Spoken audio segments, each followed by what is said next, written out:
Hey everyone, my name is Mike. This is Dirty Cook Studio, and this is Devtober, Week 1, Part 3.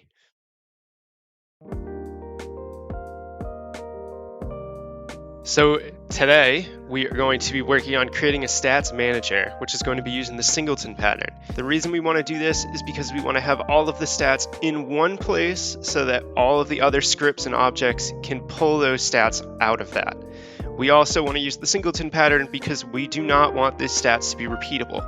We're going to make everything private, we're going to do setters and getters, and we're going to set it up so that as we move forward and have different stats, maybe we want money, maybe we want perks, maybe we want enemies to have different speeds, maybe we want enemies to have different healths, all of that is going to be in our stats manager. This is also going to make it ridiculously easy when we ever want to serialize data, save it, do any kind of leaderboards things. We want it all coming from a stats manager. So let's jump into it. Just to see where we left off, we have our ground moving. We have the player, which has a rigid body, so gravity is in effect. And let's just make sure, yeah, we can still jump and we can still attack. Perfect. All right, so let's just reiterate the problem and see exactly why we need this fixed. So as we go through this, the player's jump speed or jump force is handled on the player script within the player game object. The ground's movement is handled on a level logic script on the level logic game object. So this makes it really difficult when we want to handle all of the data at once, especially if we ever want to serialize or save. So we desperately need this to be in one spot. So that is where our stats manager is going to come into play.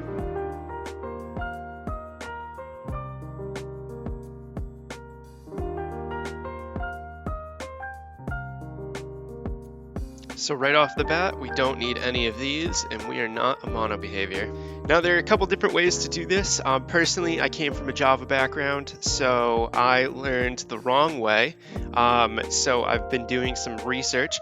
The reason it is considered the wrong way is because what we would do in Java is we would create a static class, then create your instance in here, we would save it, we would check to see if the instance is null. If it's null, we create a new instance. That's the singleton pattern in a nutshell.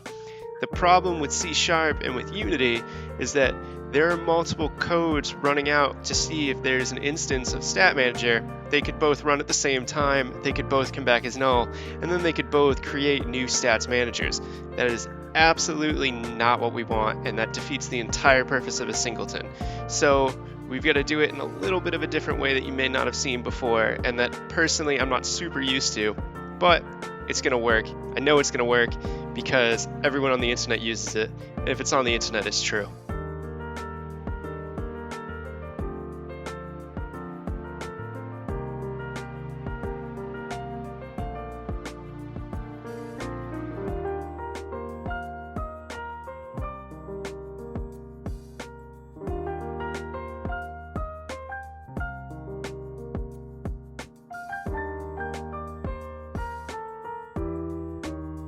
And that's it. Absolutely as simple as that. The only way this is going to look differently from a Java interpretation is all of this read-only, the fact that your unique instance creates itself right off the bat. So the way this does is, as soon as this starts up, we are going to create the stats manager. This is the difference from Java.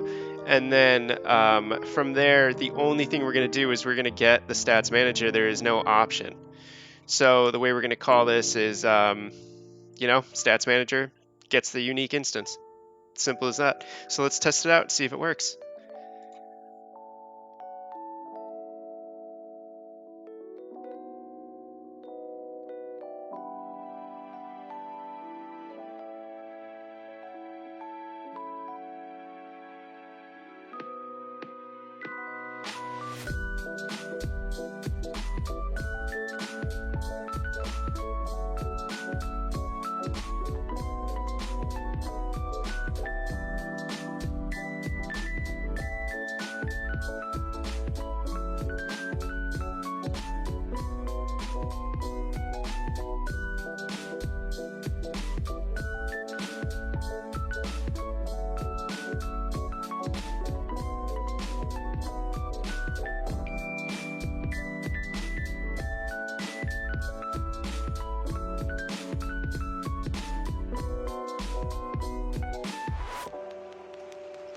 All right, so we've set up our setters and getters, and we've removed the data from here to prove that this works.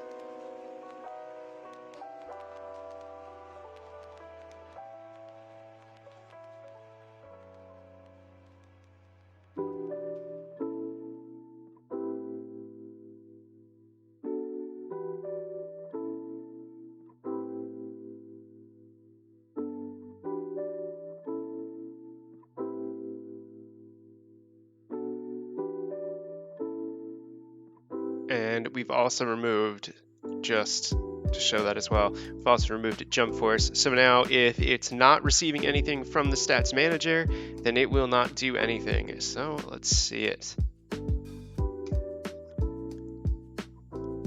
All right, so our ground is still moving. That is a great sign, and we can jump. Another amazing sign.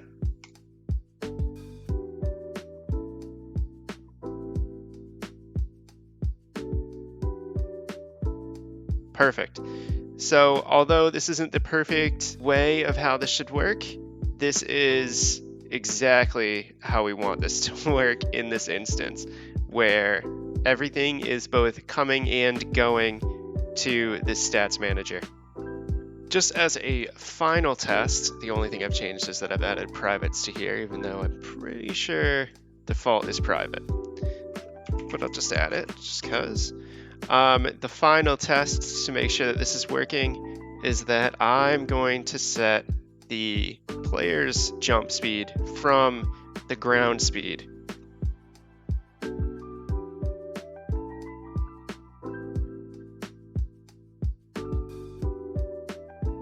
Now, if this works, then we have successfully made a singleton, which means that this instance of this singleton is actually the same as this instance.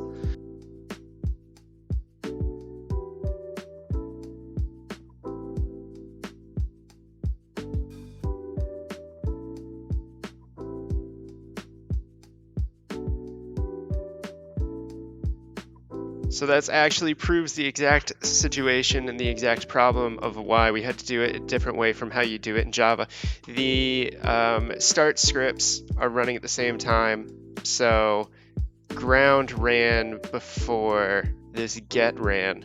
So I've thrown it in awake, and we will see if that makes a difference. Normally, when you run it, it will be happening in runtime. There we go.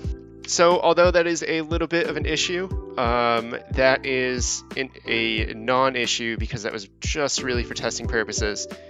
But it does show that this instance of the stats manager is exactly the same as this instance that pulls it. All right, that is going to finish off week 1 of Devtober. Thank you so much for checking us out. We are a small independent studio. You can follow us at dirtycookstudio.com for all of our social media links. We have 3 more weeks left. Next week, we are going to be touching a sound manager, setting up maybe some menus and a little UI. We're going to be adding in some enemy and enemy logic. We're going to be working on that attack. And we are also going to be touching our levels and our point check system. Thank you so much for checking us out, and we will be back next week for week 2 of Devtober.